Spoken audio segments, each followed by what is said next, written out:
Hello and welcome to D93 News. Today we are coming to you from Hogwarts at Mountain Valley. The Philosopher's Stone says it's November and we are just 1 week away from the general election. Phil. Sam, while D93 doesn't have anything on the ballot this time around, we encourage you to participate in this and all elections. Now, speaking of voting, thousands of you cast a vote online for the name and mascot for D93's new high school. That's right. Voters were made up of parents, students, staff, and community members. The top 2 choices were the same across each and every demographic.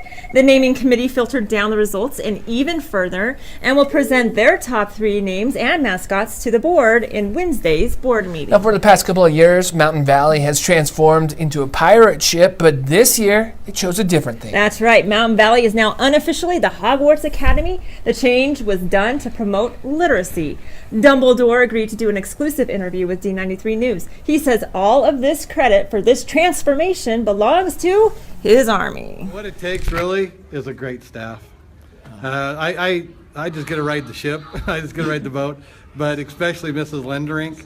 She's the head of it, and she is so creative and comes up with awesome things every time we do this. Now, Dumbledore tells me that this will be Hogwarts throughout the end of the week. Now, as we mentioned at the start of the newscast, it is now November, and this is a great opportunity to give thanks. Throughout the month of November, D93 News will be doing just that as we highlight groups, teachers, and community members who are making a difference in the D93 community. Kicking things off for us is the Key Club at Bonneville High School.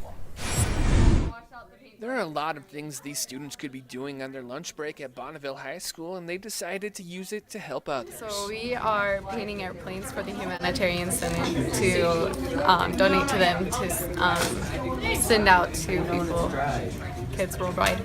And helping others is what Key Club is all about. Bonneville's Key Club has more than 40 members this year, and their goal is to do at least one surface project each month. They crushed this goal in October by making toy airplanes for kids in need, helping out at the Yukon Carnival, and working with the Special Needs Program during their trunk or treat at Scotty's Drive-In. The most amazing feeling ever to serve people, and it really gets you involved in the community, and it lets you know, like I said earlier, the bigger picture of life. The Key Club is a student-run organization available for all students. They meet every Tuesday during lunch in room 207. Now, staying at Bonneville, the Bonneville bees are your state champs. Like bees protecting their honey from a curious grizzly in the wild, the bees dominated their competition on their championship run.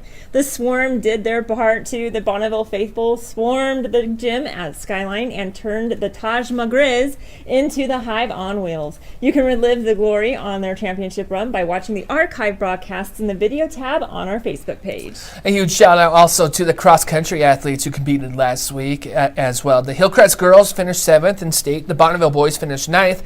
They were led by Colin Haroldson, who was the second fastest runner in the 5A state cross-country race. That's right, and just as D93 News likes to take the show on the road, ESPN's College Football Game Day does too.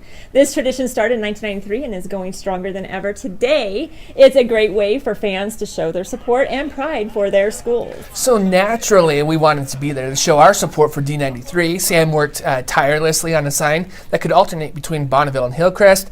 Well, her efforts paid off as both schools received a lot of attention. Now, behind the scenes, it was a great conversation starter as we ran into a lot of people from Eastern Idaho, including Principal Lords from Rocky Mountain. Well, I saw the Hillcrest sign first, which, that's good. It's representing the district, and I was worried that Bonneville wasn't on there, but I knew Phil would support both, and he had Bonneville on the backside, flipped it around, and it was cool to see. Now, this was Game Day's 4th visit to Salt Lake City. Other regional stops for Game Day include BYU and Boise State. Now, who doesn't like a surprise? It depends, Sam. I don't like surprises in my Halloween candy. You still trick or treat? No comment. Anyway, Rimrock students received quite the surprise last week as the teachers transformed into zombies and danced to Thriller.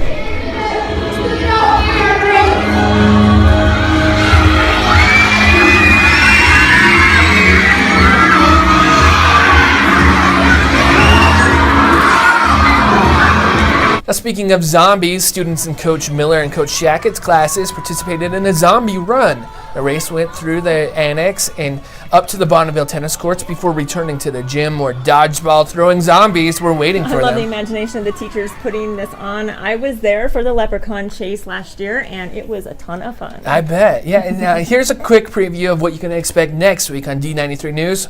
Fairview has a new school song. We'll tell you what it took to compose it and why it's already such a big hit. And we'll tell you what school is now using pig math and how it's making a difference in the classroom. Plus, we'll bring you part 2 of our series, Giving Back.